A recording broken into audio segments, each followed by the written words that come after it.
to TV Burp. Human Pez dispenser on 10 years younger. You wait till it's all done. Unusually loud lamb on Emmerdale.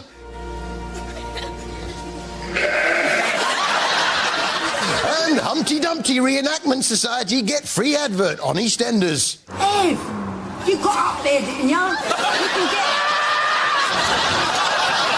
Oh, where are all the king's horses when you need them? It was week 5 on Dancing on Ice, and Philip Schofield didn't seem to be really selling it. Welcome to Dancing on Ice. And I know ice is probably the last thing you want to see more of this week. No, the last thing we want to see is another episode of Demons. This week, it looked like everyone had been on the booze. First Melinda.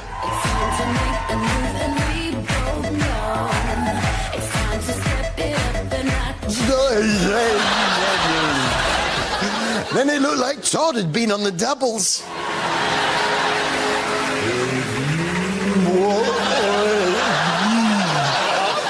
And it sounded like Voice of the Ice, Tony Gubbert, had taken something even stronger. With Jessica and Pavel evoking the glamour of a 1930s Hollywood dance movie. I wonder if Fred Astaire ever had his groin slashed. I don't know. You'd have to ask Ginger. I slashed my groin whilst peeling a parsnip, and man, it smarts. Todd Carty went out at the weekend.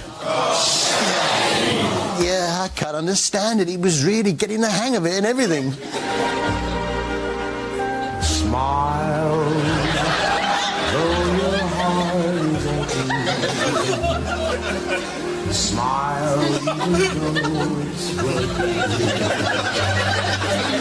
When there are clouds in the sky, you goodbye. Now, if he could do all that and move along at the same time, he would have been in with a chance. One of the great things about Dancing on Ice is the special offers along the way. How would you like to be here in the audience next Sunday? No, you're all right. Not now, Todd's out. Wild at Heart is back on our screens. How? Yes, the story of animals getting sick in Africa continues apace, and it's obviously tricky to film with animals. Getting them to turn up on the set on time can be difficult, as we saw with this baby elephant. Sorry I'm late, everyone. No one bothered to give me a call sheet. Yeah, then later, the same problem with a zebra. Sorry, everyone.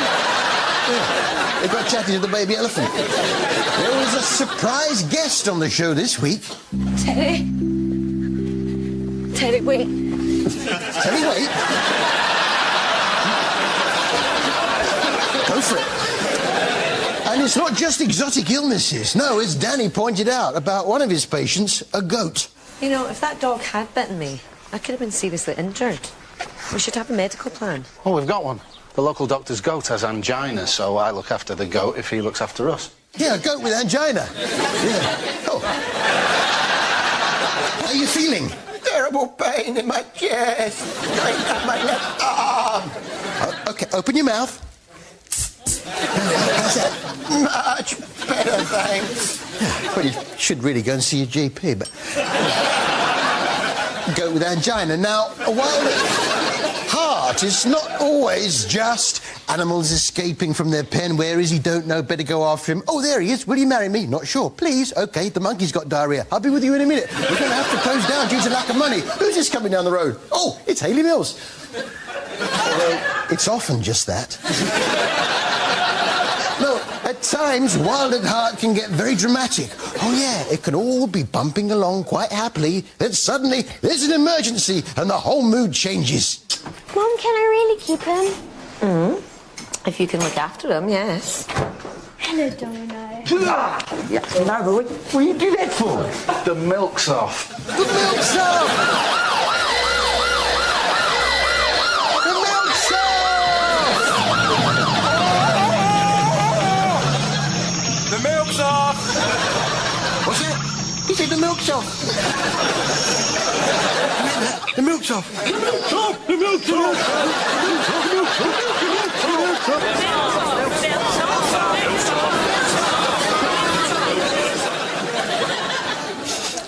Actually, Danny, it's just on the turn. Fine for cereals, but you'd probably notice it in tea. I was most intrigued to see a 3-cup method for cleaning your teeth on Casualty this week.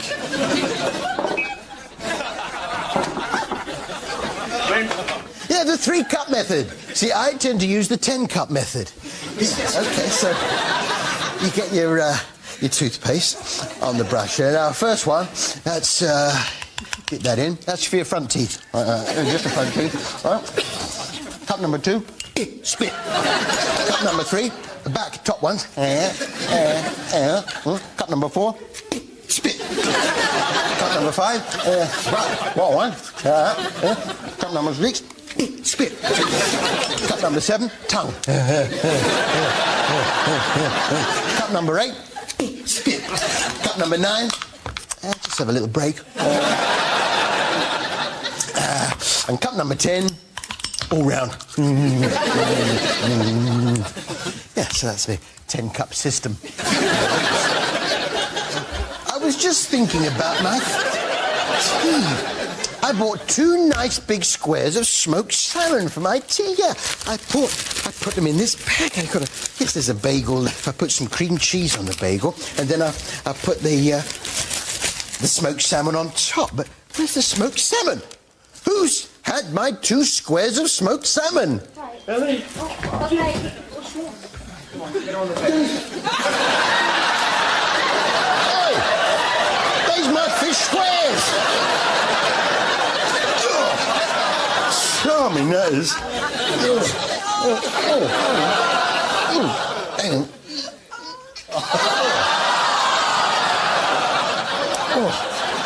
Oh, I need something to take the taste away. The milk's off! It was on the turn, now it's completely gone. Oh, quickly,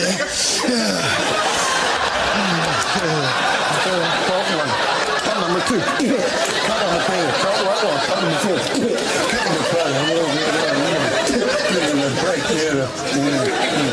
5. Cup number 10.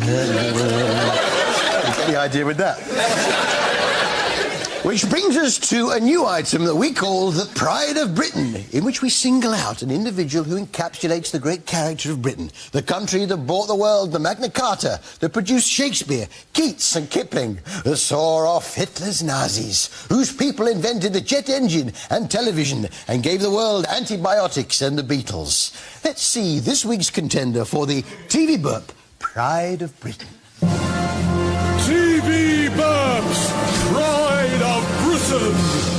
My bottom is my livelihood. I am not landing on my tushy. No way. TV Burps, Pride of Britain. I don't know if you've seen this new fashion of wearing live butterflies in your hair.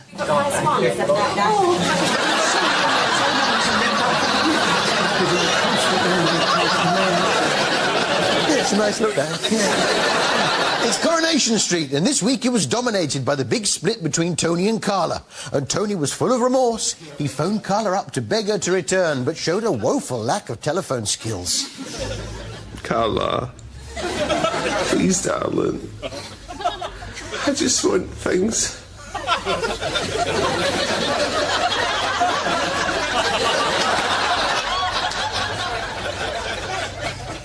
Back the way they were. I might just give him a call, see how he is. Tony? Yeah, hello, yeah, it's Harrier. I just phoned.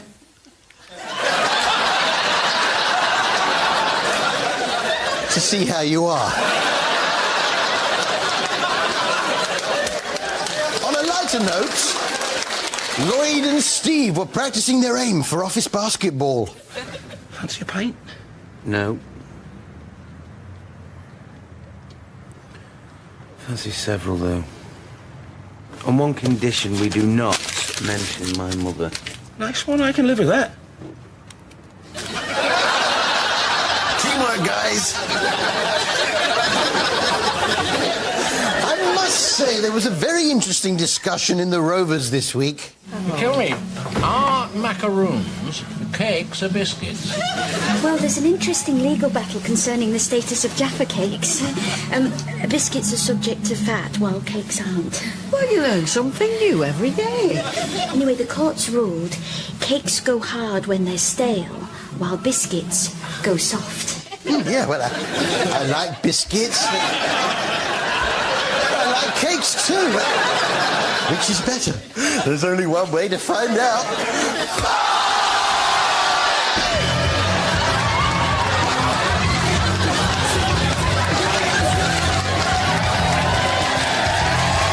See you after the break.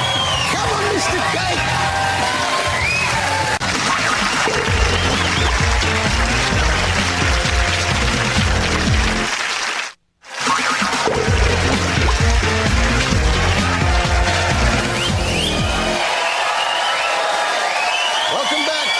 TV Burp. Woman sounds like clown horn on Lark Rise to Candleford. As she left, the gatekeeper called out a warning, but having lost his tongue in the Inquisition, the poor man was unable to... Fiona Bruce, let's one go on Who'd Think You Are. So this is Frederick Charles, who was married to her. Jimmy King goes the whole hog on Emmerdale. He's done one. 10 years younger this week featured beauty therapist Samantha, who, after her facelift, reckoned she looked like someone famous. Do you want to look at yourself in the mirror? Yeah. Ready? Yeah. Oh my God, I look like Amy Winehouse. They tried to make me go to rehab, but they said no, no, no. I ain't got the time. But if my daddy thinks I'm fine, they tried to make me go to rehab, but I don't go. But the person with the biggest challenge was ex-Navy lad David Yule, who was registering age reactions from the public previously never heard of. OK, brace yourself. Yeah, I'm ready. I think he looks about 60. Looks like he probably smoked a few too many cigarettes. I think between 85. Onwards to the skin. 85? I think he looks like 90. 85 and 90? That's a bit harsh. He may look a bit older than he should, but Dave's main problem is those teeth, which do make him look a bit two-faced. I think his skin looks really wrinkly. I don't think he's ever seen a dentist. He could have a conversation with himself. Hello, David. How are you? Oh, not so bad. You see Dancing on Ice at the weekend? Yeah, not so good now, Todd out. Knock. Who's there? Morrissey. Morrissey who? The more I see you, the more I want you. You get the idea with that. Yeah, what's the most treacherous golf course you've ever played on? Over the next 3 days, we'll climb over a series of vast canyons.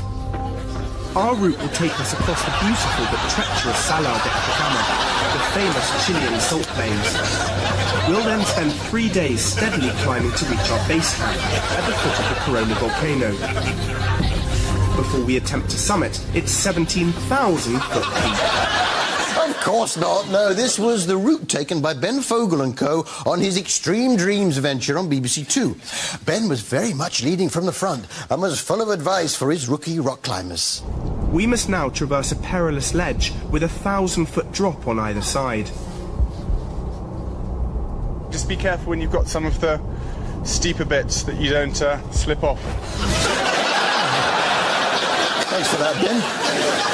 And what do you do in the case of a rock fall? What I'd suggest is, because we don't know how much of this is going to give way underfoot, if we can just one person up at a time, and if big rocks start coming down, one of us, whoever sees it, shout rock.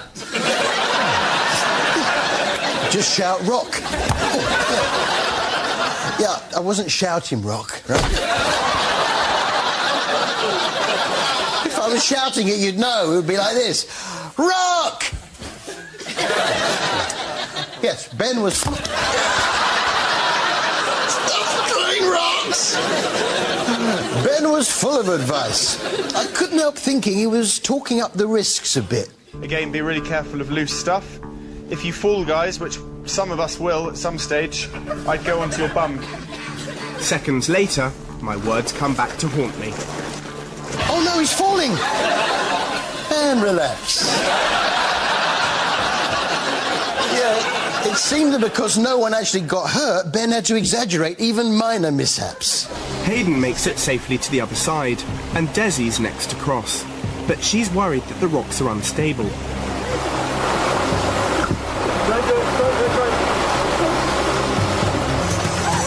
As the rock gives way, Desi gets a dunking in the icy water. Not quite a dunking, was it? More just getting her feet a bit wet. But when they got to the top of the hill, it was all worth it. As we reach the top of the canyon, a tantalizing sight comes into view. Not. Now, when making a proposal of marriage, it is traditional to get down on one knee and produce the ring from a box. However, Gary on EastEnders was a little more inventive. Oh, that's sweet.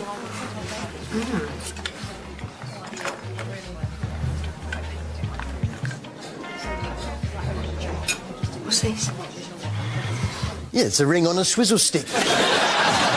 Actually, as it's Valentine's, I thought I'd finally get round to asking my partner to marry me, so I thought I'd take a leaf out of Gary's book. Now, she has got slightly bigger fingers than Dawn, and so what I've done, it's rather... Yeah. Yes, she'll have to eat the sausage to get to the ring. Yeah, I didn't mean it like that.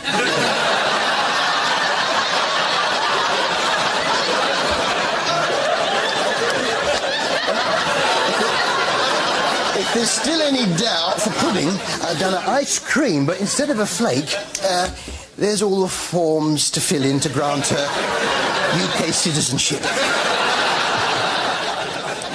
Oh, I found out why Shirley's always got that funny look on her face. Shirley's going to look after summer. Yeah, keep your mobile on, because I don't do number twos.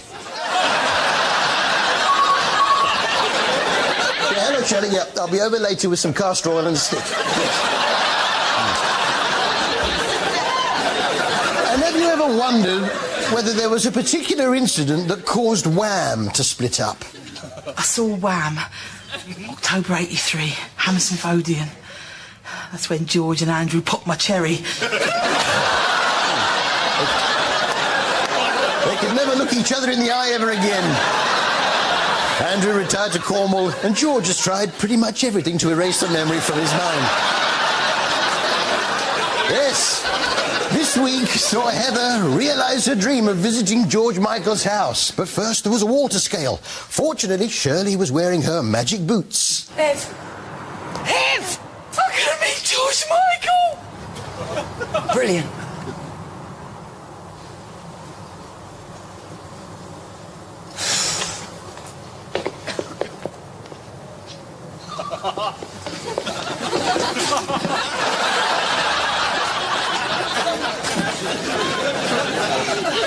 Yeah, Shirley's magic boots. They give her quite an edge. I've managed to get hold of them. Yep. So, let's see if they work for me. First, the magic words. Ev! Ev!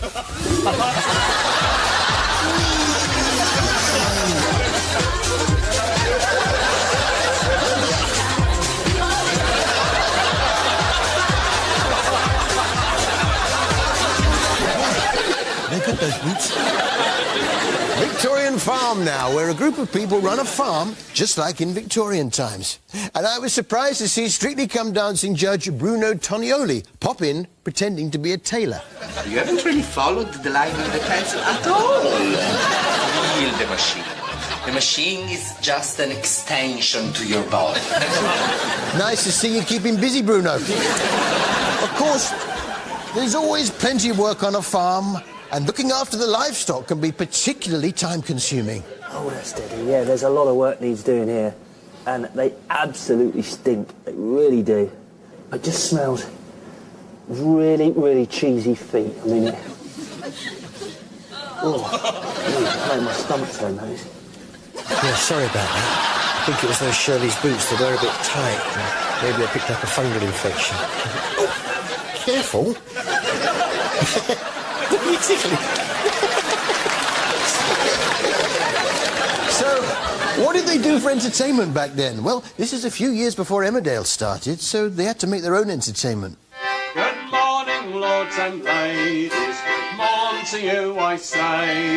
We brought for you a garland, for now is the month of May. Oh, it is the 1st of May. Oh, it is the 1st of May. John Kirkpatrick is an expert in English folk traditions.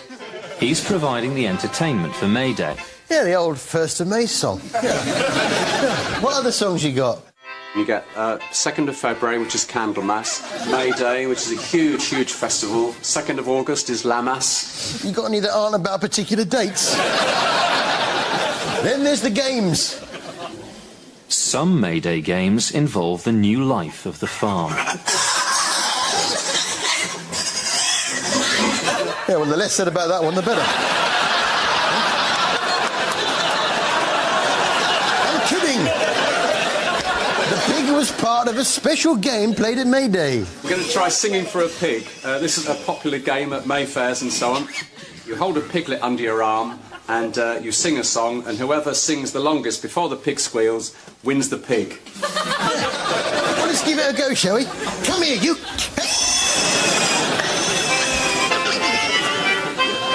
Good morning, lords and ladies. Good morning to you, I say. We brought for you a garland, for now's the month of May, for it is the 1st of May. Oh, it is the 1st of May. Remember, lords and ladies, it is the 1st of May.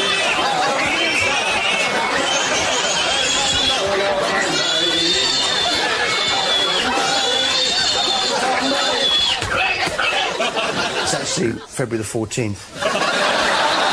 That's all from us here. See you next week.